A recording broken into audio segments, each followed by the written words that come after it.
En la historia han ocurrido varias guerras, pero muy pocas peor que la Segunda Guerra Mundial, la cual dejó unos 60 millones de muertos aproximadamente.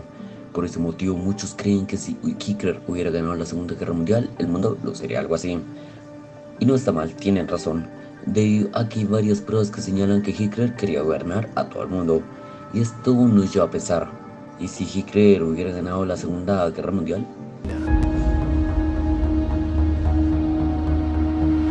Su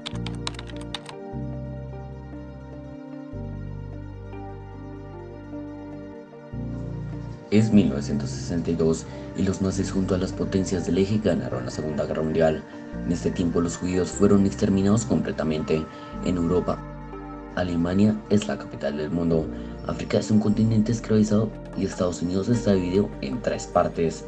Los estados del Pacífico en la costa oeste, que le pertenecen al imperio japonés, el Gran Richard en la costa oeste, que le pertenecen al imperio nazi, y ambos están divididos por una zona neutral en las montañas rocosas. Grandes banderas nazis están sobre Nueva York y grandes ciudades de Norteamérica. Pero adelantémonos a 2021, donde increíblemente Estados Unidos no es la potencia que solía ser. Alemania ahora es la potencia la cual está en el panorama internacional. Por ende, el alemán es el idioma más importante y hablado del mundo, pues superó al inglés al haber conquistado a Gran Bretaña y Francia. Uno de los pocos países que compiten con Alemania sería solamente Japón, aunque también se beneficiaron mucho Italia y España, posicionándose como las naciones dominantes en el ámbito económico en el panorama internacional.